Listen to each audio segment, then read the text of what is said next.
कसाय महादुखदाय।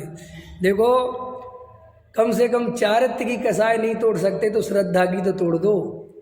क्या कहा सुनील जी? चारित्र की कसाय नहीं तो तोड़ सकते तो श्रद्धा की तो तोड़ दो। कम से कम श्रद्धा की तो तोड़ दो। हैं? अरे मुनि नहीं बन सकते, त्यागी वृत्ति ब्रह्मचारी नहीं बन सकते, समझ में आया? घर गृहस्थी नहीं छोड़ सकते तो कम से कम श्रद्धा में तो छोड़ दो। है? चारित्र में नहीं छोड़ सकते तो श्रद्धा में तो छोड़ दो। कि साहब चारित्र में छोड़ेंगे हम तो, श्रद्धा वृद्धा नहीं। हम जो करते महापुरुषों वाले काम करते हैं, समझ में? बिल्कुल सही बात कह रहे।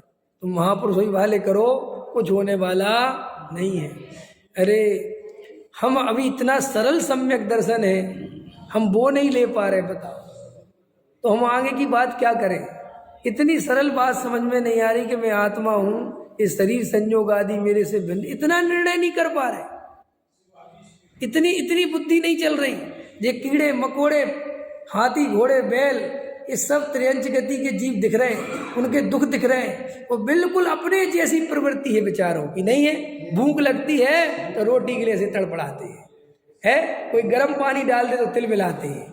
बोलो अपन के साथ ऐसा व्यवहार करे तो अपन भी ऐसे ही करते कि नहीं करते?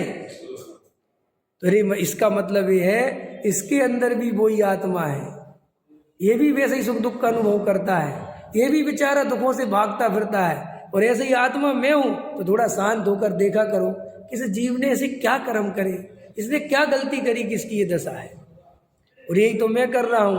अगर मैंने सम्यक दर्शन नहीं लिया तो यही दशा है, यही है ही बिल्कुल। उसमें क्या सोच रहे? इसमें कोई शक होता है क्या? अगर तुम्हें शक होता है, सुनो, अगर तुम्हें इस बात में शक है तो तुम्हें पूजा करने का अधिकार नहीं है, क्योंकि तुम फिर भगवान को ही नहीं मानते। फिर जब मानते नहीं तो भगवान की पूजा क्यों करते? नहीं समझ में आया? क्योंकि भगवान नहीं बताया है ये जीव मिथ्यात्व के कारण चार गति परिभ्रमण कर रहा है, और तुम्हें ये बात का भरोसा नहीं है, तुम अपनी मनमानी करते हो, तो इसका अर्थ क्या है? कि तुम भगवान को अंदर से नहीं जानते मानते। इसलिए कहते हैं देव शास्त्र गुरु का श्रद्धान सम्यक दृष्टि को होता है, मिथ्या दृष्टि को नहीं होता। समझ में आया मंजू जी? देव शास्त्र गुरु का श्रद्धान किसे होता है? सम्यक दृष्टि को कि मिथ्या दृष्टि को? सम्यक दृष्टि को।